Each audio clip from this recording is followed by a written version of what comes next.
Hari ini saudara, kita akan menemukan Alkitab itu adalah satu-satunya buku untuk bicara apa saja di dunia ini.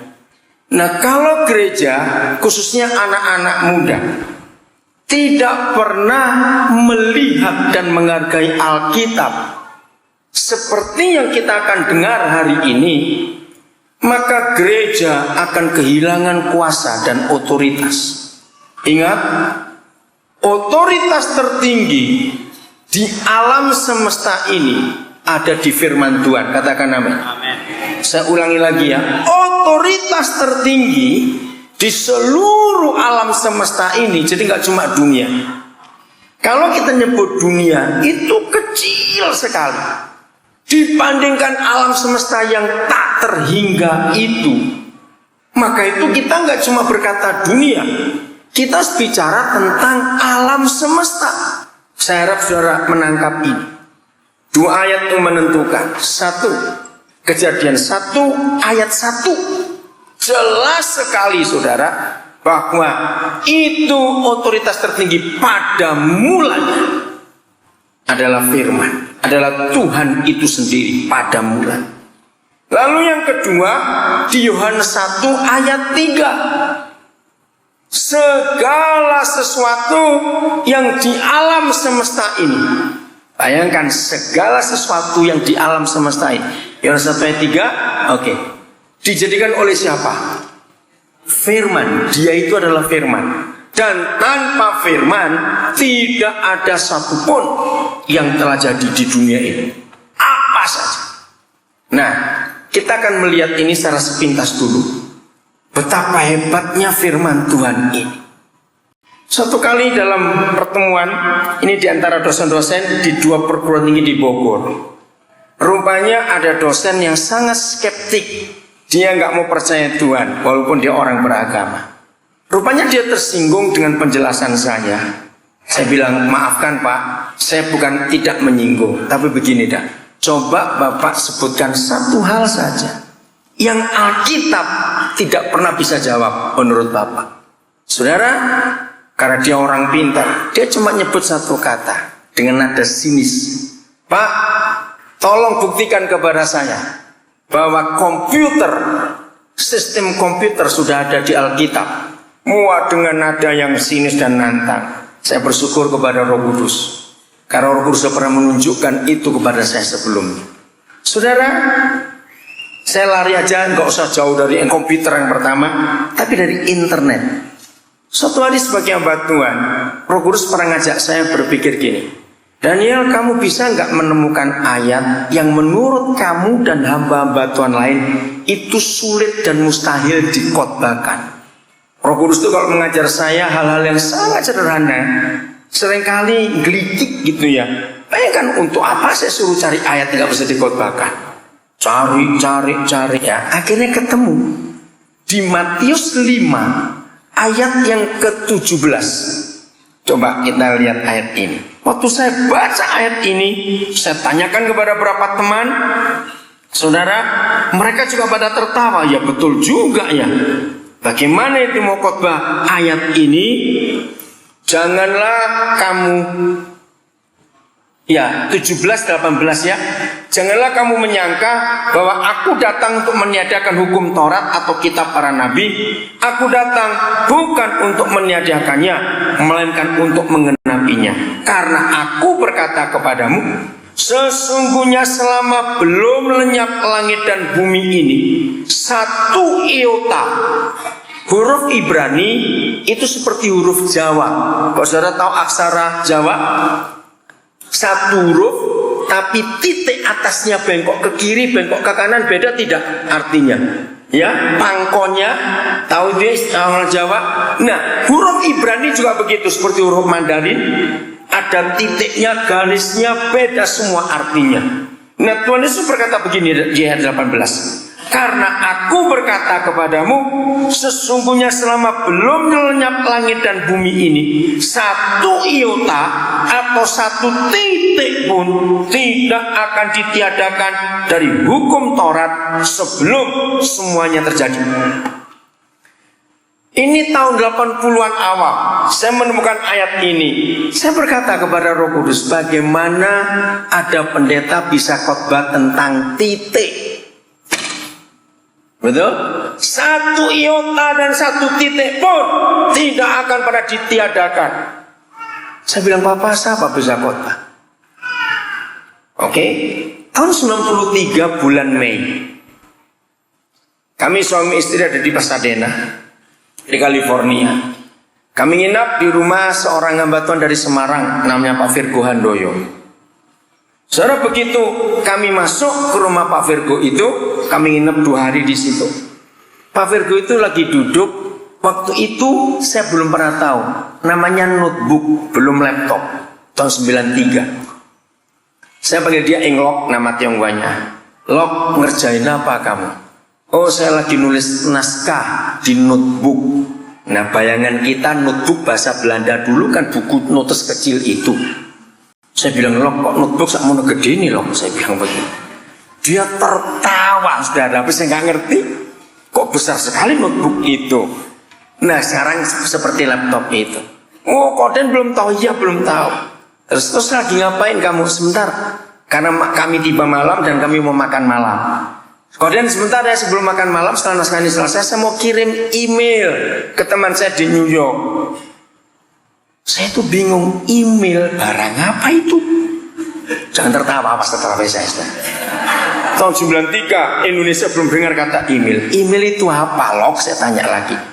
Oh, kalau bahasa Jawanya surat listrik. Lebih bingung lagi saya ini, kan elektronik mail, kan surat listrik gitu. Apalagi itu, oh itu pakai internet. Apalagi internet itu, wah sudah pusing saya ini. Yaudah kemudian nanti lihat aja, kita makan dulu. Habis makan saya tunjukkan, saya dapat balasan. Kami makan, dan saya makan dicek, nah ini kemudian balasannya. Oh iya, wah nggak ngerti sudahlah. Nah, selesai pelayanan, kami mau pulang. Terus Pak Virgo bilang gini, Koden, saya titip ya email address saya, alamat email saya.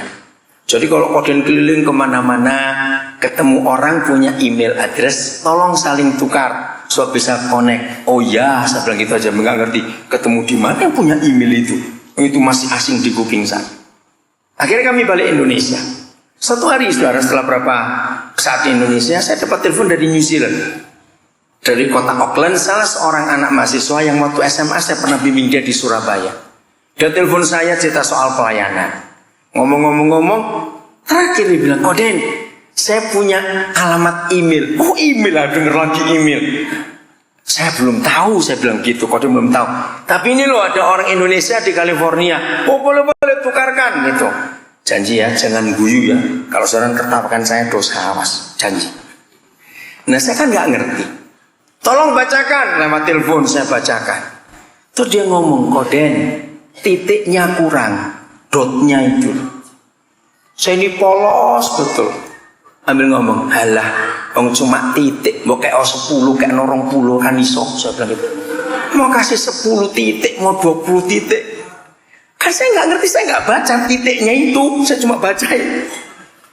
Terus dia tuh tertawa, saudara ngeliat bodohnya saya itu, habis nggak ngerti. Koden nggak bisa di dalam proses komputer titik itu. Wah, dia ngomong panjang lebar betapa hebatnya nilai sebuah titik, sudah. Ketika dia menerangkan itu, ini hati saya bergejolak betul. Ingat ayat 18 Matius 5 titik tadi itu. Nah pasti belum menangkap bukan? Begitu dia selesai menerangkan, saya ini bengok, orang Jawa bilang. Saya berteriak, Yesus, Engkau Tuhan. Kencang saudara. Mahasiswa ini bingung. Koden kenapa? Kan dia bingung, saya berteriak sekencang-kencang itu. Kamu tahu nggak? Sejak tahun 80-an, Koden itu baca Matius 5:18. Tentang sebuah titik yang Yesus sebut. Hari ini Koden baru tahu waktu kamu terangkan nilai sebuah titik dalam sebuah komputer. Itu nggak boleh dihapuskan, nggak ketemu. Kalau Yesus bukan Tuhan, Mana ada orang bicara 2000 tahun yang lalu tentang nilai sebuah titik dan berlaku 2000 tahun kemudian. Tepuk tangan buat Yesus. Hebat sekali. Ngerti kebenaran ini? Waktu saya terangkan pada dosen itu, kelekep, nggak ngomong lagi. Tahu kata kelekep? Terbungkam dia. Saudara yang belajar hukum, di negara mana saja fakultas hukum, mau negara Islam, negara komunis, negara demokrasi, negara Kristen, negara apa saja. Saudara pernah tahu tidak? Kitab hukum yang tertua yang pernah ditulis oleh manusia dan ditemukan oleh manusia itu adalah 5 kitab Musa, Kejadian sampai Ulangan. Tidak ada sumber hukum. Jadi semua akar hukum pidana dan hukum perdata itu adanya di 5 kitab Taurat Musa. Itu literatur tertua. Maaf saya terlalu cepat sebelum itu. Maaf ya, kita harus belajar ini. Ilmu pengetahuan itu punya pakem. Orang Jogja pasti ngerti kata pakem ya. Punya aturan ketat. Begini aturannya. Semua penemuan yang ditemukan oleh manusia, entah itu penemuan secara penelitian, dia menemukan rumus baru, teori baru, atau itu penemuan arkeologi, gali-gali tanah, ketemu ini, ketemu itu, maka ilmu pengetahuan harus merujuk, mencari literatur tertua yang sudah pernah ditemukan oleh manusia sebelumnya. Nah, di dalam jurnal atau dalam dunia ilmu pengetahuan internasional itu ada data lengkap. Misalnya tentang kimia bahan ini, siapa penemunya, tahun berapa, kenapa ditemukan. Nah, kalau ternyata setelah sekian tahun berjalan ditemukan literatur yang lebih tua dari yang paling tua yang ditemukan terakhir, maka yang paling tua terakhir ini gugur, harus mengadopsi, menerima yang ditemukan baru yang paling tua itu. Saya harap saudara ngerti maksudnya. Contoh, siapa yang ikuti berita hari Rabu dan Kamis, semua koran Indonesia menulis berita. Ternyata nenek moyang orang Aceh dan nenek moyang orang Padang ribuan tahun yang lalu sudah menulis tentang tsunami. Nah, ketika tsunami yang terakhir ini ketemu naskah-naskah kuno yang tahun 700 sekian, tahun 911 sekian, tahun sekian ditemukan. Kalau saudara langganan Kompas, saudara buka Kompas hari Kamis yang lalu, ini hari Minggu, dituliskan di situ. Nah, maka orang membongkar literatur yang tertua tentang tulisan-tulisan itu. Nah, begini ibu bapak saudara-saudara, maka itu saya minta rekan-rekan hamba Tuhan, kalau khotbah, maafkan saya, jangan cuma tentang Yerusalem, Yudea, Samaria. Sampaikan kebenaran yang membuat kita yang mendengar tahu betapa hebatnya Alkitab itu. Katakan amin. Hamba-hamba Tuhan yang khotbah-khotbah di kelompok-kelompok kecil, di apa, kelompok wanita, sampaikan Alkitab ini dahsyat. Mudah-mudahan waktunya sempat ini saya akan sampaikan apa yang saya pernah tahu dari Alkitab ini. Nah, akhir-akhir ini jurnal-jurnal ilmu pengetahuan, karena saya menyekolahkan banyak anak, enggak cuma S1, S2, S3. Jadi tiap kali mereka buat skripsi, buat tesis, buat disertasi, saya itu mau ngikuti apa yang kamu buat. Di situ saya makin bertambah dan mengagumkan. Maka betul yang Rasul Paulus pernah katakan, bahwa suatu hari nanti semua lutut akan bertekuk lutut dan semua lidah akan mengaku Yesus itu Tuhan, dan Alkitab ini buku yang dipercaya. Karena begini saudara, tambah hari ketika ilmu pengetahuan makin bertambah, ternyata banyak yang mengacu kepada Alkitab. Karena ini literatur tertua. Kalau ada dosen-dosen, profesor-profesor di sini, dengarkan. Sejak November tahun 2011, pemerintah Indonesia lewat Kementerian Pendidikan dan Kebudayaan harus takluk kepada aturan internasional. Maka itu anak-anak mahasiswa, perhatikan aturan ini. Sebelum November 2011, semua yang lulus S1, S2, S3 di Indonesia tidak perlu apa yang ditulis oleh calon sarjana, calon master, dan calon doktor ini itu dirujuk ke satu sumber. Apakah ini akurat atau tidak? Ini jiplak atau tidak?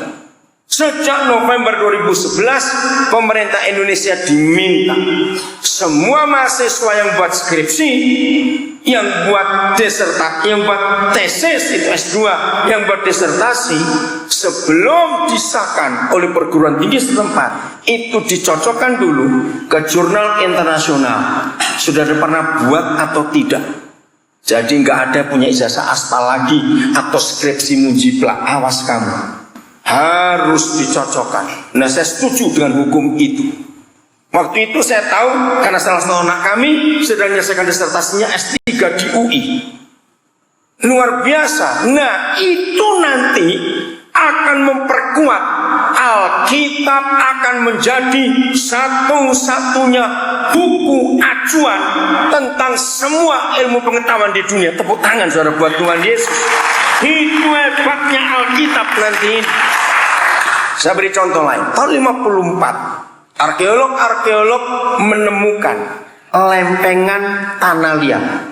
Nah, selama ini sebelum tahun 54 itu dunia kalau membicarakan manusia zaman purba itu yang ditemukan prasasti dari batu, betul? Dan di Jawa banyak raja-raja dulu membuat prasasti dari batu. Maka itu asiknya awet. Batu siapa bisa membuat rusak. Yang kedua dari kulit binatang. Yang ketiga dari daun lontar. Nah, di Bali banyak.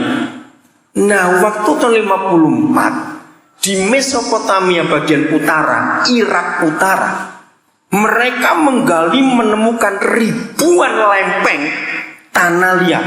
Untung tidak rusak. Nah, ada tulisan-tulisan kuno. Ketika mereka membaca, salah satu yang saya ingat, saya sudah lupa karena sudah lama saya baca itu, ada nama orang Kedor Laomer. Nah, kalau saudara nggak rajin baca Alkitab, itu gorengan nopo itu? Kedor Laomer. Pernah tahu nama itu? Seorang raja di zaman Abraham itu. Ketika mereka membongkar dan ada ahli yang bisa membaca huruf-huruf kuno itu, mereka bingung. Ini negara mana? Ini raja mana? Ini pemerintahan kapan? Maka mereka mulai bongkar literatur kuno. Siapa yang pernah nulis nama ini? Saudara dengar? Bongkar semua. Mereka cuma ketemu ada di kitab Kejadian nama itu. Tapi ahli arkeolog yang ateis menolaknya. Oh, dengan dalih macam-macam. Tapi terbukti Alkitab itu buku acuan semua. Amin. Banyak lagi. Saya beri contoh yang lain. Saya lupa tahun berapa, 60-an. Para ahli menemukan mamut. Mamut itu gajah purba yang taringnya panjang dan bulunya tebal. Di Siberia. Siberia itu bagian utara dari Rusia dan RRC. Utara, dingin sekali. Nah, ketika mereka menemukan fosil mamut, mereka itu heran. Di celah-celah gigi mamut itu masih terbukti utuh daun-daunan daerah tropis. Waktu mereka membelah perut mamut itu, mereka juga heran. Masih ditemukan daun-daun, karena gajah itu bukan karnivora. Ya, karena mereka makan daun-daunan. Di perut mamut itu pun masih ditemukan. Belum dicerna habis daun-daunan dari tropis. Itu wilayah Asia di Indonesia. Terjadi perdebatan yang besar. Perdebatannya gini. Oh, pasti mamut ini lari dari Katulistiwa sampai ke Siberia. Itu jaraknya sekian ribu kilometer. Ada seorang arkeolog anak Tuhan, saya lupa siapa namanya. Nggak mungkin gajah itu lari begitu jauh, makanannya nggak habis di mulut. Ribuan kilometer. Saudara, saya percepat. Akhirnya hanya Alkitab yang pernah membuktikan bahwa dunia ini dulu satu iklim, sejuk. Jadi seluruh dunia waktu itu semuanya tropis. Jadi nggak ada musim dingin, salju, nggak ada musim panas, nggak ada, semuanya salju. Kenapa? Karena ayat dalam kitab Kejadian, sayang saya nggak ada waktu menerangkan detail ya, tapi ini ilmu pengetahuan luar biasa. Siapa pernah baca sebelum zaman Nuh pernah ada hujan atau tidak? Coba jawab, pernah ada hujan atau tidak? Tidak. Maka itu ketika Yahweh berfirman akan ada hujan, manusia zaman itu bingung, hujan itu bakpia mana? Hujan, nggak ada hujan, embun yang turun. Kenapa nggak ada hujan? Karena di pasal 1 kitab Kejadian ditulis bahwa Yahweh pernah menciptakan air yang di atas dan air yang di bawah. Pernah baca ayat itu? Oke, dengarkan ini pengetahuan.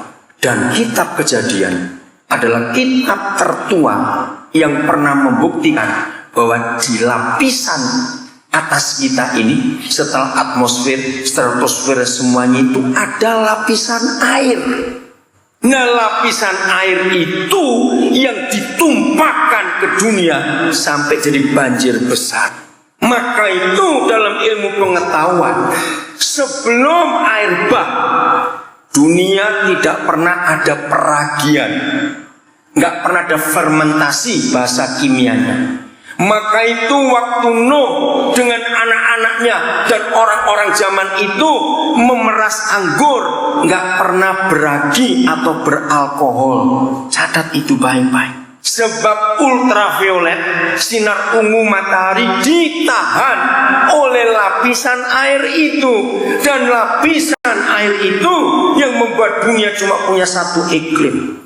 Tapi karena manusia jahat, saudara, Tuhan menghukum ditumpahkan air itu.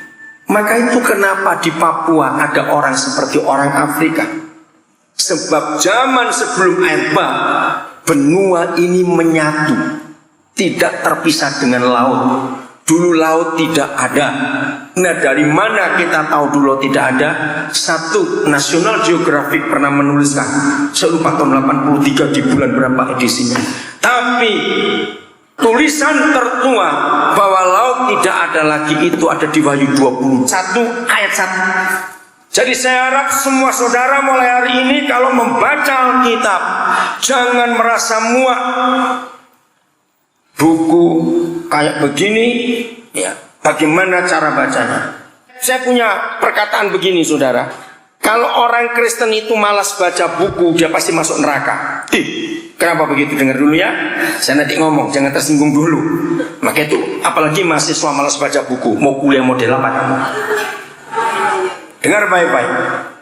Kekalahan Indonesia dengan Filipina atau Malaysia, jangan Singapura terlalu jauh. Karena pemerintah kita tidak pernah menganjurkan anak rakyat baca buku. Buku masih barang mahal. Tapi di negara maju buku itu nggak mahal. Oke, saya lanjutkan. Kenapa saya punya konsep anak Tuhan yang malas baca buku pasti masuk neraka? Dengarkan. Alkitab itu GPS atau peta ke surga. Betul tidak? Nah, kalau saudara belum pernah tahu suatu tempat, maka sebelum pergi harus lihat peta. Nah, Alkitab itu peta ke surga. Betul? Yuk, saya minta saudara setuju dulu, ya atau tidak? Nah, berarti kalau kita nggak baca Alkitab, pasti kesasar ke Parangtritis. Pasti nggak nyampe surga, percayalah. Karena buku ke surga cuma Alkitab. Nah, hubungannya dengan buku-buku lain apa? Dengar. Tidak ada penerbit di dunia ini yang nyetak buku tidak menarik dari sampulnya sampai isinya. Kenapa? Kenapa nggak ada penerbit yang cetak buku nggak menarik? Cepat. Nggak laku. Siapa mau beli buku nggak menarik? Nah, Alkitab itu buku yang sangat tidak menarik. Kandel tulisannya cilik-cilik, orang-orang gambarin. Betul? Tebel, tulisannya kecil-kecil, nggak ada gambarnya. Menarik apa barang itu? Nah, kalau yang dicetak semenarik itu saudara males baca, apalagi yang nggak menarik. Loh, kok nggak ngerti? Betul tidak? Jadi yang tidak suka baca buku pasti masuk neraka. Awas nggak baca buku. Saya memaksa diri saya, kalau bisa saya 2 minggu sekali satu buku habis. Kalau bisa seminggu sekali. Saya tuh hobi baca, sudah. Ingat itu. Supaya kita itu pintar dan tahu dunia itu sedang belok kemana arahnya. Dengan buku. Saya menganjurkan semua anak Tuhan dari dulu, dari tahun 60-an, 69 saya sudah melayani. Saya menganjurkan kepada semua anak, ulang tahun kasih hadiah buku, orang menikah kasih hadiah buku, bayi lahir pun tukokno buku. Loh, kok bisa? Ya supaya papa mamanya baca buku untuk anak. Orang pindah rumah belikan buku, awas ngadu-adu, gelas, jam lagi, awas bertobat semuanya itu. Sampai bisa buka toko jam dewi itu habis nikah. Beri hadiah buku mulai hari ini, setuju? Enggak masuk neraka gitu aja sudah. Oke, saya lanjutkan. Jadi saudara, buku yang tertua menuliskan bahwa suatu hari laut tidak ada lagi, itu cuma Wahyu 21. Nah, dengarkan baik-baik. Siapa ngikuti berita global warming, pemanasan global, ngeri bukan? Nah, ternyata buat Alkitab pemanasan global itu sangat baik. Loh, kok baik kena apa? Yang paling ditakuti oleh manusia pemanasan global itu kutub utara dan kutub selatan mencair. Padahal Alkitab itu sudah menubuatkan suatu hari nanti kutub utara dan kutub selatan harus mencair dan pasti mencair. Kenapa?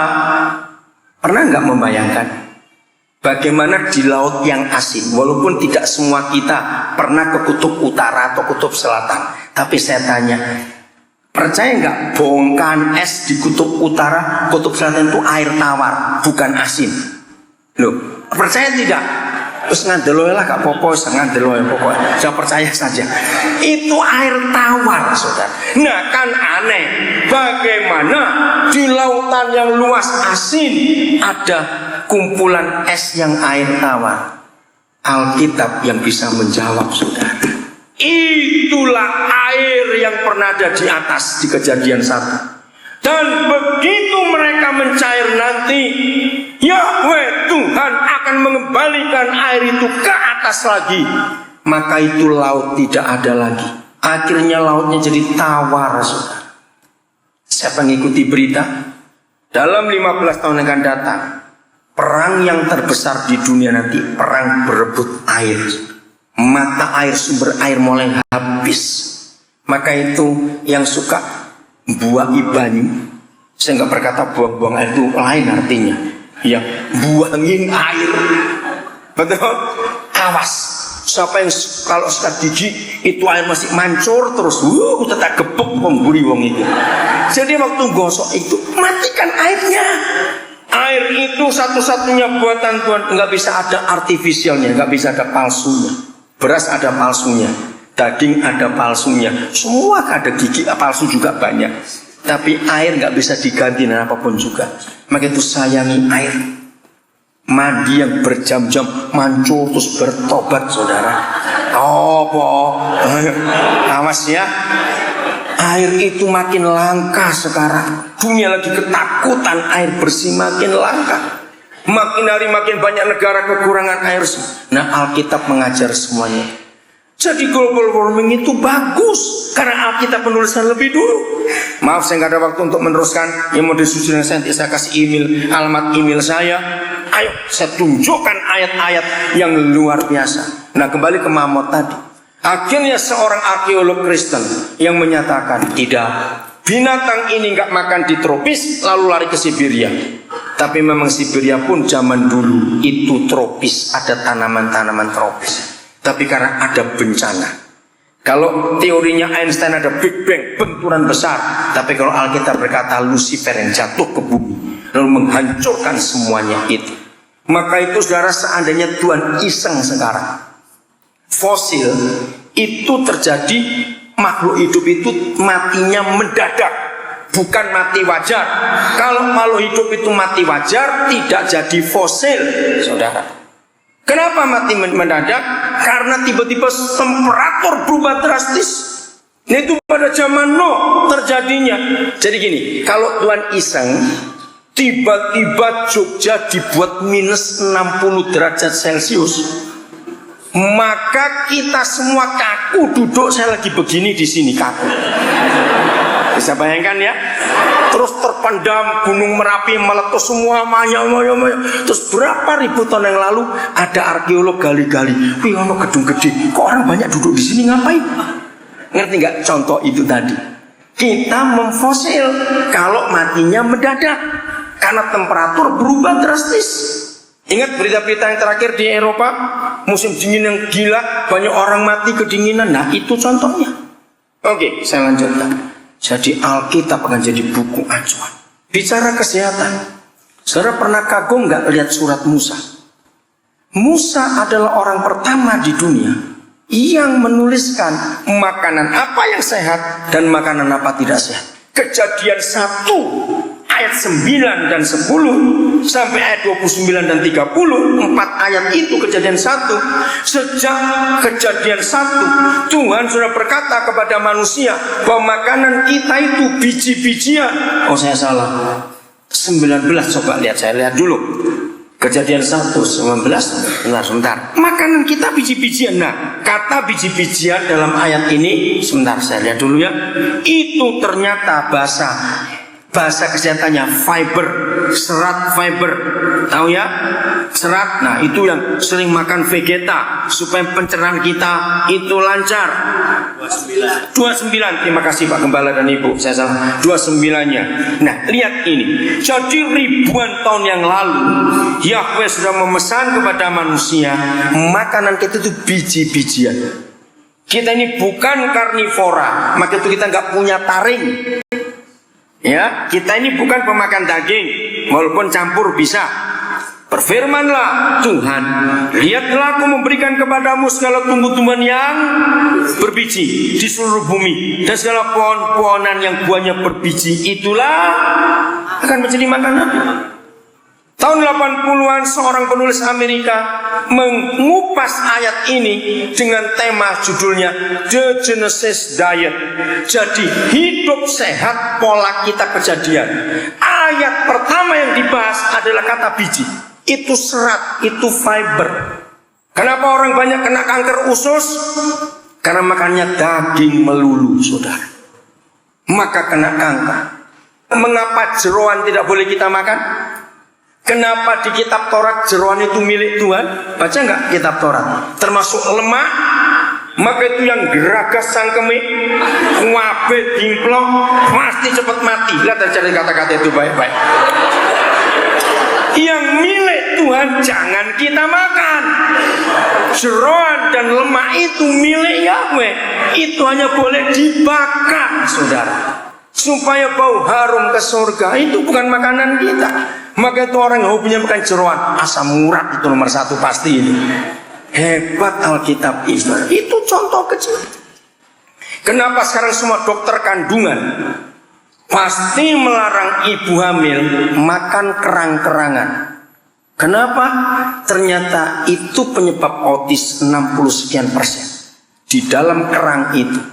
Siapa yang mengatakan pertama kali di dunia bahwa kerang-kerangan binatang yang di air yang berkulit tebal keras nggak boleh dimakan? Yahweh Tuhan. Di kitab Musa dituliskan, karena Tuhan ciptakan itu bukan untuk makanan kita. Mereka itu sebagai penyedot sampah, vacuum cleanernya alam semesta ini. Maka itu kulit mereka keras, mereka bisa masuk ke dalam karang yang ada sampah banyak, mereka makan. Nah, kalau orang ibu mengandung makan banyak kerang, Kemungkinan besar anak autis itu akan bisa, karena ada logam-logam yang ada dalam kerang itu masuk ke kandungan, dan itu memperlambat pertumbuhan otak anak itu jadi autis. Sekarang mau bicara apa lagi? Ekonomi, buah hebat.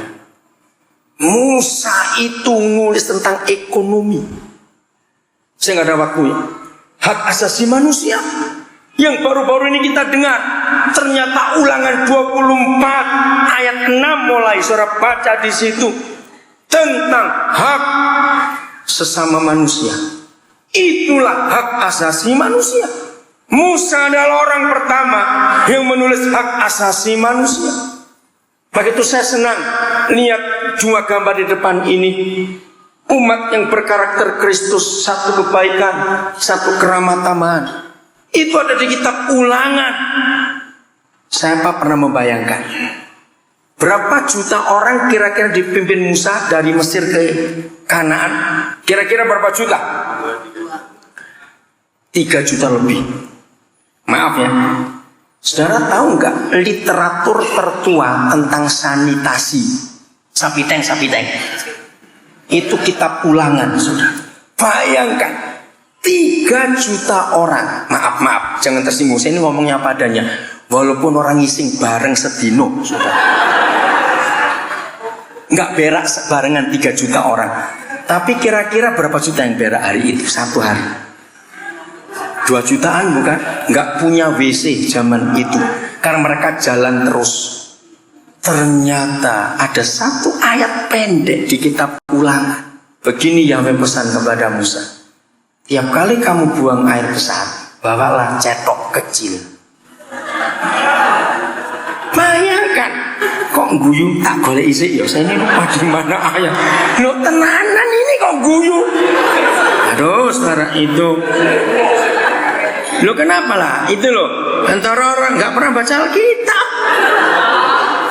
Ayat Ulangan 23:13.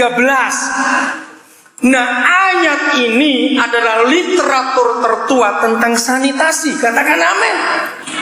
Ulangan 23:13.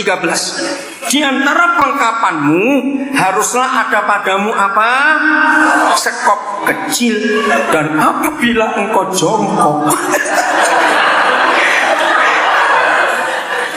Ini luar biasa Papa di surga itu. Maka itu Alkitab jangan dirohanikan melulu. Katakan amin. Dia bicara tentang seluruh segi kehidupan saudara. Haruslah engkau, baca selanjutnya, menggali lubang dengan itu dan menimbuni kotoran. Masa kalah pintar dengan kucing? Hebat. Jadi saudara, saya sebagai pendeta melihat cara saya khotbah, saudara akan merasa beda. Kenapa saya kalau khotbah saya nggak bisa pakai istilah-istilah rohani?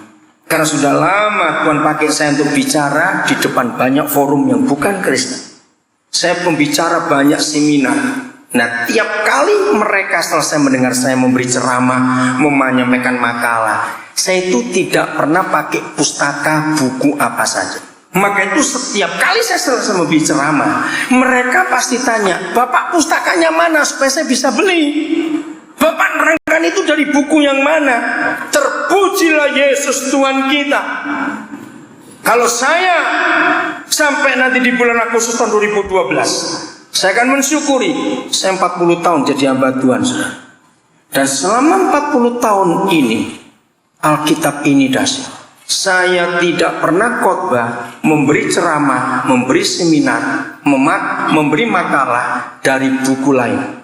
Buku yang satu namanya Alkitab, sudah hampir 40 tahun saya khotbahkan, banyak nggak habis-habis. Dan tiap hari ada yang baru. Katakan amin. Maka itu saya bisa bicara tentang kesehatan di forum yang bukan Kristen. Bukunya cuma Alkitab. Bicara ekonomi dari Alkitab.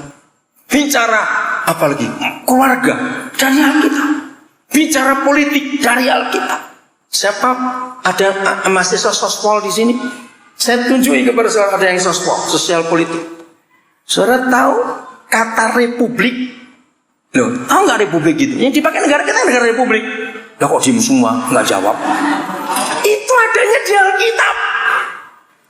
Sebelum Roma menemukan kata republik pertama kali, bangsa pertama di dunia yang menemukan kata republik itu Roma. Tapi Roma melihat dari Alkitab. Begini, dalam republik itu pasti ada 3 lembaga penting. Apa saja? Legislatif, yudikatif, eksekutif. Oke? Legislatif itu MPR, pembuat hukum dan undang-undang. Yudikatif itu pengadilan, Mahkamah Agung. Eksekutif itu pemerintah. Ayo kita buka Yesaya 33 ayat 22. Tuhan sedang membongkar otak kita yang kuno dengan agama itu tadi, supaya kita berubah konsep Alkitab ini bukan buku kuno dan bukan sekedar buku agama. Katakan amin. Tapi ini buku kehidupan, ini manual kehidupan. Jadi inilah literatur 22. Literatur tertua yang pernah ditemukan manusia tentang prinsip negara republik. Dan prinsip ini yang paling banyak dianut oleh sekian ratus negara di dunia. Ya, sebab Yahweh ialah hakim kita. Ini yudikatif. Yahweh ialah yang memberi hukum bagi kita. Ini legislatif. Yahweh ialah raja kita, pemerintah. Ininya eksekutif. Dan lihat cara penulisan, koma. Dari 3 menjadi berapa? Tunggal. Siapa? Dia. Kalau yudikatif, eksekutif, legislatif itu bekerja bersama-sama, maka rakyat itu diselamatkan. Dia akan menyelamatkan kita. Indonesia hancur, saudara, sebab 3 lembaga ini berjalan sendiri-sendiri. Betul tidak? Eksekutifnya maunya sendiri, legislatifnya seenak perutnya buat undang-undang, yudikatifnya terima suap di mana-mana. Yang menderita adalah rakyat. Jadi saya bisa bicara tentang politik lewat Alkitab. Ngeri. Alkitab kita itu buku psikologi yang paling hebat. Ada ratusan ayat tentang ilmu jiwa di Alkitab kita. Ini yang kita harus tahu, yang belajar ilmu jiwa. Mengapa dunia membagi karakter manusia dalam berapa hal? Lewis tangan ini ke orang jawab itu toh. Saya kan sudah begini tangannya ini loh. Piro iki? Ya jawaban. Terus ngene-ngene orang jawab iki wong Yogyo iki banget tenan. Mengapa dunia membagi karakter manusia menjadi ini 4? Saudara tahu literatur tertua di Alkitab apa saja? Cepat, yang pertama apa? Uang ini sanguin di sini. Oke.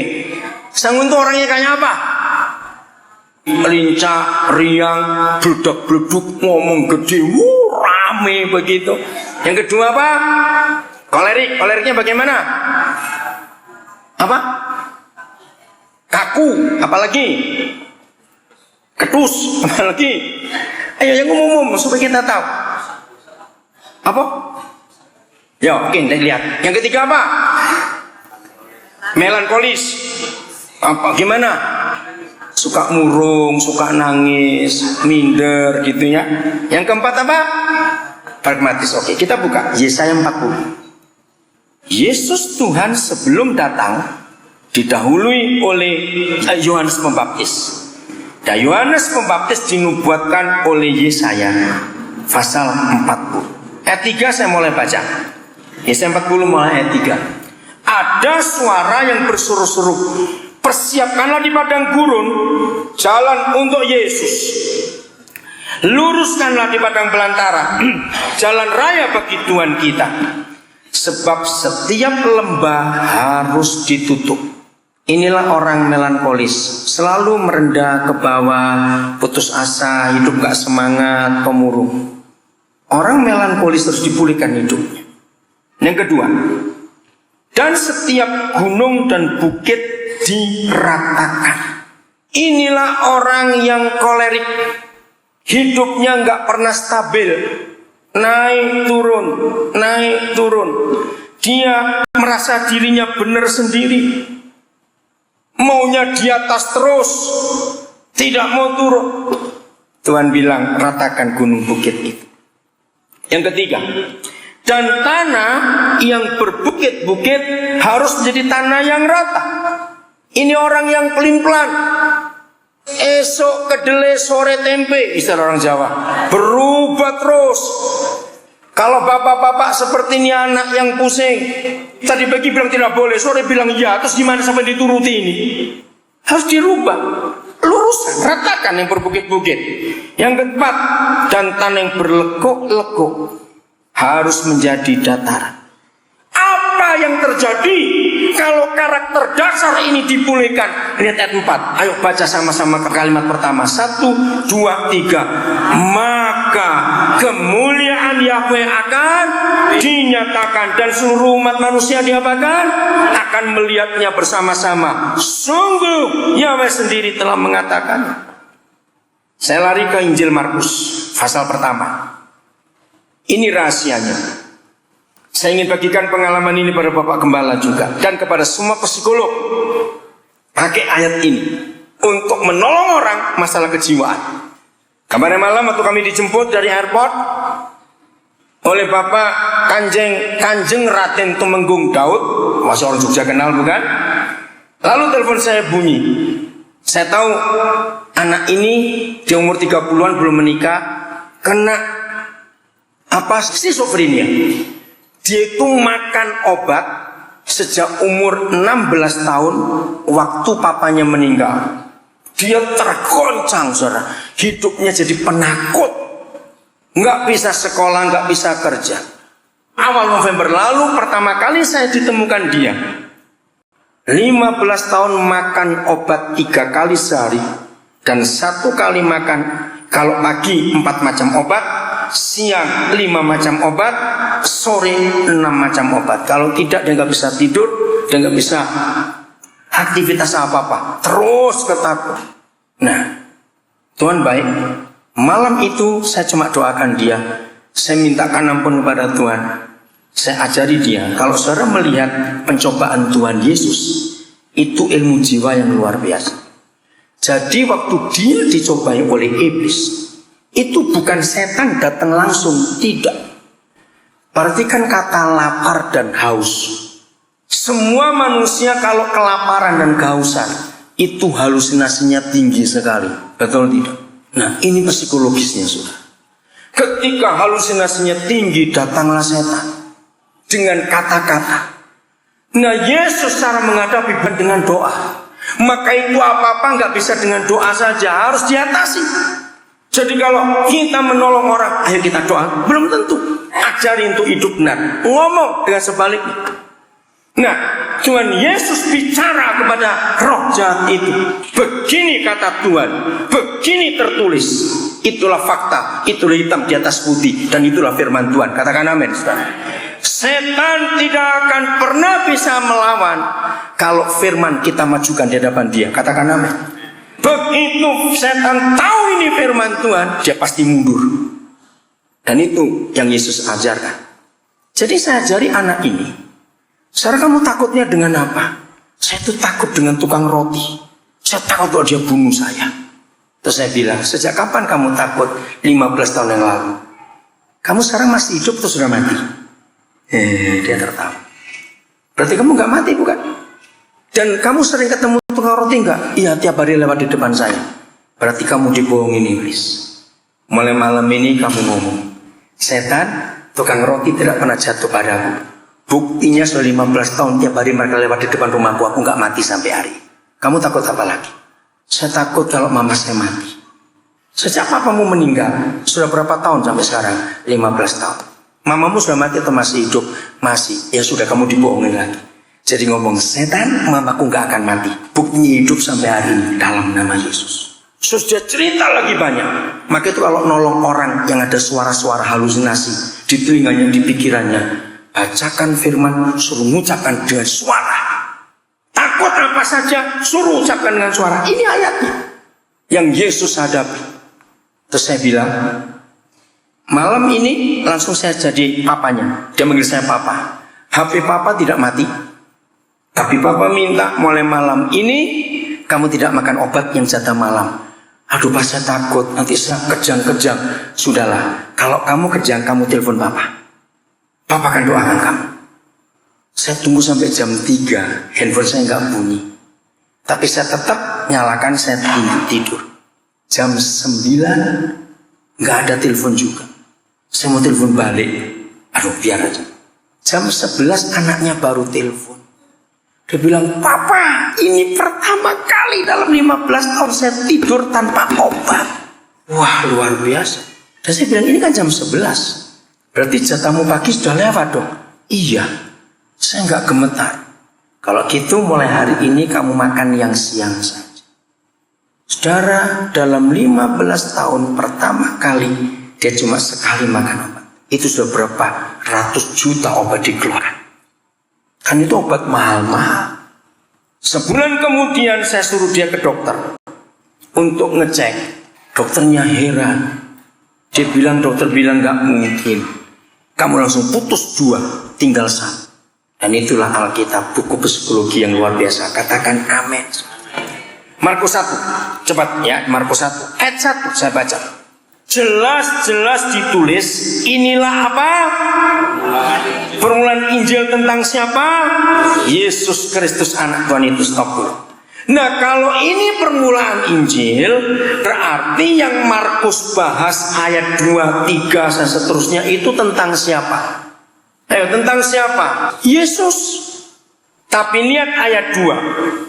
Seperti ada tertulis dalam kitab Nabi Yesaya, lihatlah, aku menyuruh utusanku mendahului engkau, ia akan mempersiapkan jalan bagimu. Ada suara orang yang berseru-seru di padang gurun, persiapkanlah jalan bagi untuk Yesus, luruskanlah jalan baginya, dan seterusnya. Markus bahas tentang siapa? Ayo jawab, tentang siapa dibahas Markus? Yohanes Pembaptis. Betul tidak? Tahun 78 saya mendapat rahasia ayat ini. Di bulan Februari, saya gak akan lupa itu. Karena waktu itu saya mau bicara di hari Valentine. Terus Roh Kudus menyuruh saya mempelajari kitab Markus. Saya bingung apa hubungannya Valentine dengan kitab Markus. Ternyata begini ringkasnya. Sejak hari itu saya menginjil dengan cara yang gampang, dengan cara ini. Jadi begini Ibu Bapak Saudara-saudara, ternyata sebelum orang terima Injil Yesus Kristus Tuhan, orang itu harus dilayani oleh pelayanan Yohanes Pembaptis. Nah, pelayanan Yohanes Pembaptis itu menyembuhkan 4 karakter dasar manusia tadi. Itulah istilah kesembuhan batin bagi gereja. Kemarin jam 1 siang waktu Jayapura, saya masuk ke airport untuk berangkat ke Jogja. Jadi jam 11 siang kesini. Petugas X-ray yang lagi duduk menjaga mesin itu, Roh Kudus bicara kepada saya, layani dia lagi begini-begini. Oh ya, koper saya lewat, saya lihat masih sepi, nggak ada orang. Saya jabat tangan, kenalkan saya Pendeta Daniel. Saudara siapa? Namanya Pungki, orang Ponorogo, bukan Kristen. Boleh nggak saya minta waktu sebentar? Karena jam check-in masih ada, saya nggak langsung. Saya duduk di X-ray bersama dia. Saya cuma ngomong 3 hal. Apa yang Roh Kudus sampaikan? Seperti Yohanes Pembaptis ini. Mengapa seringkali kamu gagal? Dia kaget, Bapak kok tahu? Saya bilang, Isa yang kudus yang di kitab suci yang saya sembah memberitahu. Karena kamu kecil itu begini. Yang kedua, kamu itu begini. Kamu selalu takut ambil keputusan. Kamu selalu merasa minder. Padahal kamu tuh orang pintar. Kamu sekolah kan terbaik, bukan? Dia kaget. Saudara, matanya mulai berapa orang jawab. Terus saya bilang, bisa gak panggil temanmu untuk jaga X-ray? Ayo kita ke ruangan sebelah.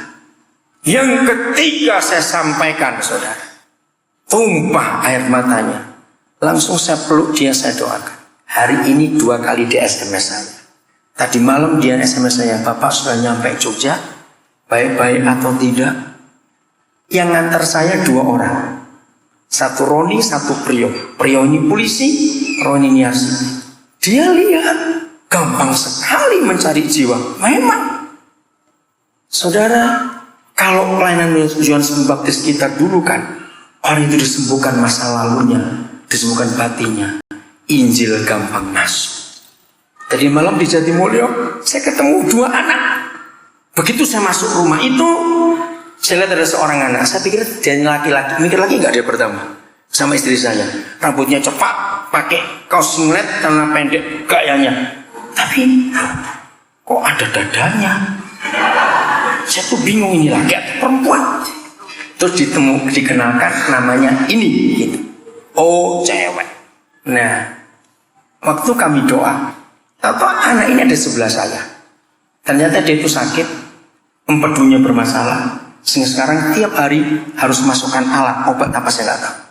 Saya rangkul, istri saya sebelahnya lagi. Saya sampaikan tentang masa kecilnya. Kamu nggak disukai orang tuamu, karena orang tuamu maunya begini. Saudara, dia tutup mukanya dengan tangannya, dia menangis. Malam dari Jatimulyo, dia ikut ngantar kami ke Seraton. Dia ngomong, Om kok bisa tahu semuanya itu? Saya itu nggak percaya ini, nggak percaya. Saudara, Tuhan jamah hidupnya. Malam itu dia manggil saya papa, manggil istri saya mama. Tuhan jamah dia. Maka itu mulai hari ini bongkarlah Alkitab dengan konsep Roh Kudus yang luar biasa. Bagian terakhir, saudara. Saya itu maunya ngomong terus, tapi ya lapar juga namanya orang. Maaf ngomong saja. Karena hari ini cuma sarapan, makan sekali, soto kadi puro tadi itu, siang nggak sempat makan. Ya, karena saya capek mau istirahat. Di bagian terakhir ini, saudara, kita akan lihat firman ini supaya kita makin tahu betapa hebatnya Alkitab itu dalam kehidupan kita, amin. Supaya kalau kita bicara tentang apa saja, orang akan menghargai betul Alkitab ini luar biasa. Oke, kita buka kitab Yeremia. Ayat pasal pertama ayat 5. Tambahkan ya, catat ayatnya di rumah. Mazmur 139 ayat 13 sampai 16. Itu saya nggak baca karena waktunya. Catat Mazmur 139 ayat 13 sampai yang ke-6 sampai 17. Nanti saya akan uraikan setelah ya sampai 17 ya, Mazmur. Nah, sekarang kita buka Yeremia 1 ayat 5. Hebat sekali Papa kita itu, saudara. Oke? Roh Kudus jamah kami dalam nama Yesus, dalam nama Yesus. Ada 3 fase kehidupan yang Yahweh Tuhan terlibat dengan semua bayi dalam kandungan bayinya siapa saja. Katakan amin. Saya ulangi lagi. Ada 3 yang Yahweh buat untuk semua bayi dalam kandungan bayinya siapapun, termasuk itu anak hasil perkosaan, anak hasil perzinahan. Baca ayat ini. Maka itu saudara, anak-anak yang lahir tanpa ayah, nggak tahu jelas, saya bisa menolong mereka setelah saya bacakan ayat ini. Nggak ada yang salah dalam kelahiran. Karena begini, pernahkah ada anak di dunia ini sebelum lahir buat proposal ke orang tuanya, tolong lahirkan saya? Coba jawab, ada tidak? Maka itu kalau mereka ada di antara kita, mau hasil apapun juga, Tuhan itu luar biasa. Saya kagum. Maka itu saya ketemu orang serusak apa, sekurang ajar apa, saya tetap akan terima dia karena ayat ini. Di antara teman-teman hamba Tuhan yang dekat dengan saya, mereka itu menjuluki saya begini, Koden itu orangnya unik, bukan antik. Beda kalau antik, ya awas bilang antik. Unik. Uniknya begini, kalau orang itu suka koleksi perangko kuno. Saya pernah ke rumah orang, koleksinya setrikaan kuno. Memang menarik, macam-macam model setrikaan itu. Kok sempat-sempatnya kamu cari begini? Ada yang koleksinya sendok-sendok, bukan? Macam-macam. Nah, mereka nyebut saya, oh dan itu koleksinya orang rusak. Makin rusak seseorang, saya diberitahu, saya makin ingin dapat orang itu. Karena saya membuktikan pelayanan Yohanes Pembaptis bahwa Yesus bisa menyembuhkan masa lalu dan kamu akan jadi orang yang hebat. Ayat 5 saya baca. 1. Sebelum aku membentuk engkau dalam rahim ibumu, aku telah mengenal engkau. Nah, Kalau lihat wajah saudara, wajah nggak ngerti, jangan tersinggung saya ngomong. Karena saudara nggak begitu. Cuma itu beda. Harusnya hanya kenapa? Loh, kalau janinnya belum dibentuk dalam rahim, bapak ibunya sudah menikah atau belum? Loh, cepat jawaban, saya ini tanya kok. Ya jawab kok menengayang. Bagaimana orang tuanya belum menikah kok anaknya dikenal dulu? Bingung saya. Tapi itulah Yahweh Tuhan yang hebat. Karena tidak ada seorang pun anak yang buat proposal untuk minta dilahirkan, dan tidak ada manusia pun yang bisa buat anak. Maka semua anak itu milik Tuhan. Maka itu kalau saya khotbahkan ini, jangan saudara terus hidup free sex enak-enakmu, awas kamu dalam nama Yesus. Saya berkata, bertobat kamu yang asal kawin, asal beranak saja. Katakan amin. Zaman ini zaman gila. Ada ibu anaknya 3, bapaknya juga 3. Jangan tertawa saudara. Ini setan yang merusak semuanya. Itu sebabnya kita harus melihat Alkitab ini dengan benar. Saya katakan salah penulisannya. Di Alkitab gak ada anak haram. Yang ada itu bapak haram. Catatan itu baik-baik. Karena yang kurang ajar itu bapaknya, bukan anaknya. Setuju? Maka kalau saudara ketemu anak yang gak tahu bapaknya, rangkul dia. Yang haram bukan dia tapi bapaknya. Salah istilah yang ditulis dalam bahasa Indonesia. Fase kedua, kalau pernikahan kita benar, sebelum engkau keluar dari kandungan, jadi papa mama sudah menikah, anak sudah dalam kandungan, Yahweh telah menguduskan engkau. Maka itu dengar anak-anak Tuhan, dengar. Kalau saudara baca kitab Kejadian pasal 1 ayat 1, 2, 3 urut sampai ayat 27, dengar ini. Tidak ada hukum, tidak ada peraturan. Yang adanya cuma berfirmanlah, berfirmanlah, berfirman. Tapi ayat 28 itu perintah pertama dalam Alkitab. Dan perintahnya adalah pernikahan harus diberkati oleh Tuhan. Setelah itu baru ada firman beranak cuculah. Begini hukum yang Tuhan beri kepada manusia, bukan cuma kepada orang Kristen. Karena Alkitab, maaf saya ingin tunjukkan ini. Dengan cara saya mengajar seperti ini, Roh Kudus sudah menolong saya untuk meyakinkan banyak orang yang bukan Kristen bahwa Alkitab itu bukan kitab sucinya orang Kristen, tapi ini buku kehidupan untuk semua manusia di dunia. Amin. Karena terbukti ini buku luar biasa. Nah, hukum pertama yang Yahweh Tuhan buat adalah manusia itu harus jadi suami istri lebih dulu, baru jadi ayah ibu. Artinya tidak boleh ada seks sebelum diberkati. Catat. Saya mau bongkar lagi kebenaran ini supaya saudara siap. Satu-satunya buku di dunia yang minta dan ada tulisan anak sulung itu cuma Alkitab, sudah. Katakan amin. Tidak ada buku lain yang menulis anak sulung. Di dunia ada jutaan Tuhan, hanya Yesus Tuhan kita, Yahweh Bapa di surga, satu-satunya Tuhan yang berbicara tentang anak sulung. Dan dengarkan anak-anak muda, ternyata Alkitab menulis tidak semua anak pertama itu anak sulung. Dengarkan. Lalu anak sulung, karena Alkitab menulis lahir dari seorang perawat. Maka itu yang punya anak pertama, maaf, yang sudah salah kalau bertobat Tuhan mengampuni. Yang belum salah, gadis-gadis jangan salah. Tuhan tidak pernah iseng, katakan amin. Kalau dia menempatkan selaput darah di rahimmu gadis, itu bukan pajangan atau hiasan. Itu kuasa yang menahan sel telurmu yang akan jadi anak sulung tidak keluar duluan. Maka itu Kejadian 1:28 menulis harus diberkati dulu, baru ada seks. Selaput darah tidak boleh dipecah oleh laki-laki yang belum berstatus suami.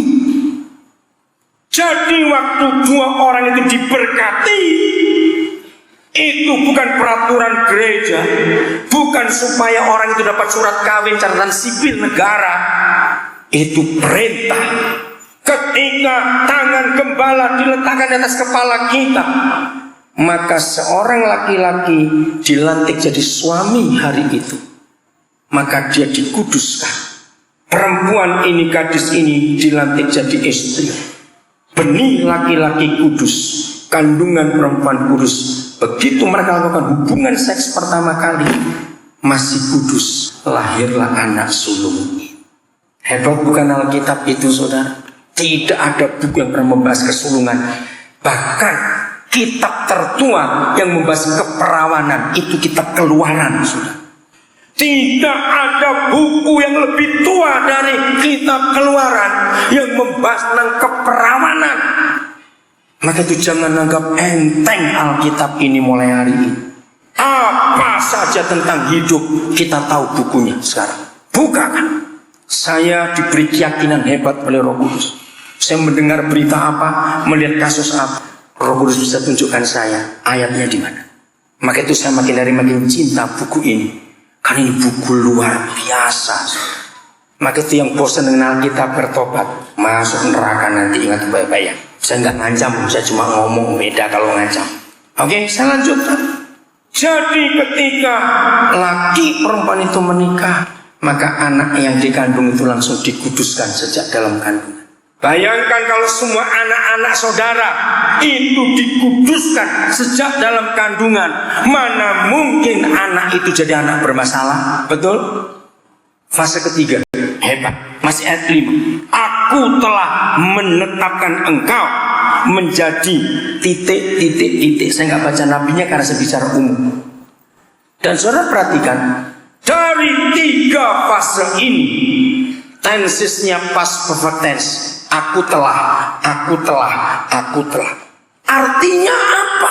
Artinya apa yang sudah Yahweh buat itu keputusan kekal, nggak bisa diganggu gugat lagi. Katakan amin. Dahsyat sekali. Nah, lihat kalimat terakhir. Aku telah menetapkan engkau. Saya menggunakan 2 kata. Satu bahasa pemerintah Indonesia. Siapa kenal kata SK? SK gubernur, SK wali kota.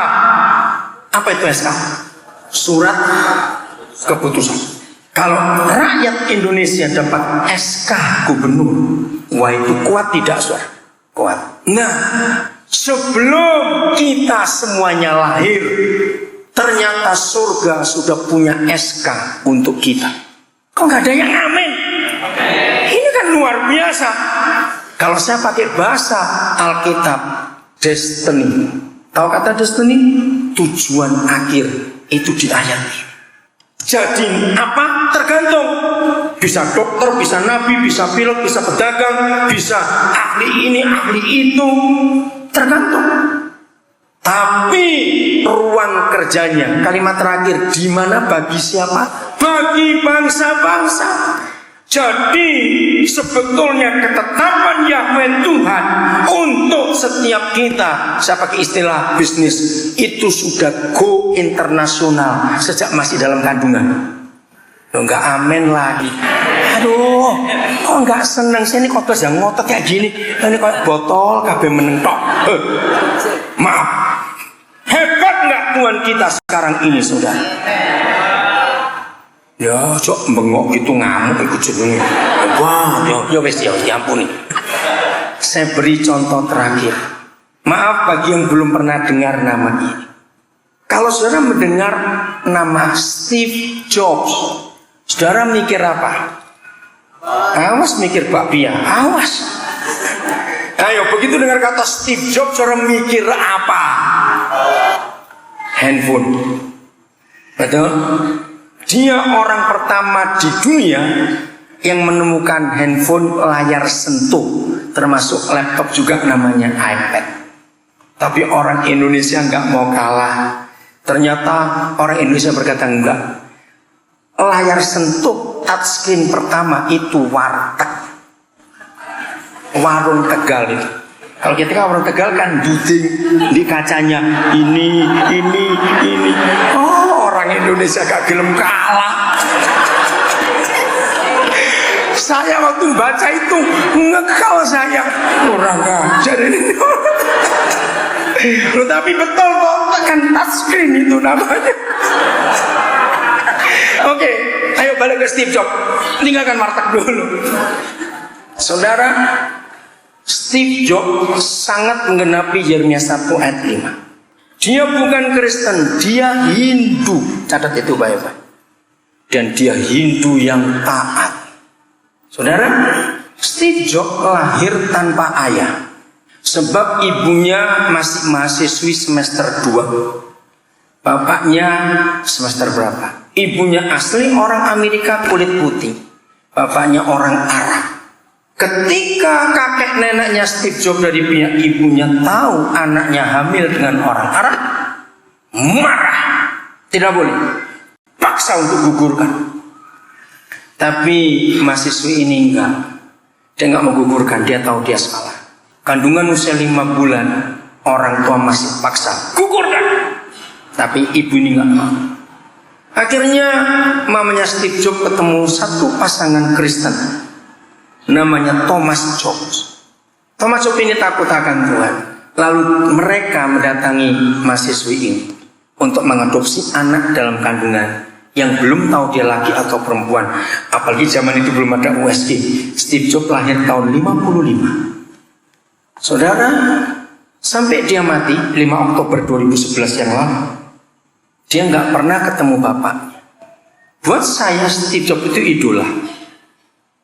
Kalau saya bicara di antara anak-anak muda, saya banyak memberikan contoh tokoh-tokoh dunia. Barack Obama, kasus yang sama. Umur 2 tahun bapak ibunya cerai. Bapaknya pulang ke Nigeria.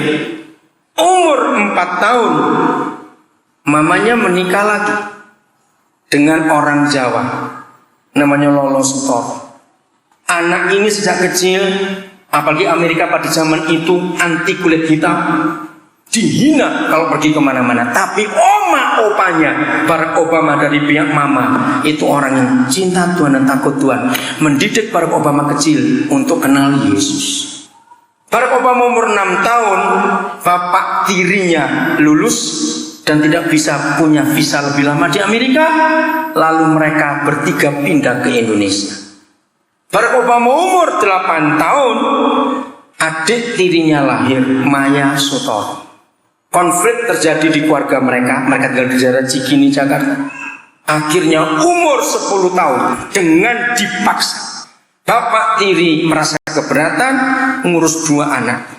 Maka bapak tiri minta kepada istrinya, pulangkan anak ini ke opa-opanya di Hawaii. Bisa bayangkan nasib Barack Obama hancur dari kecil.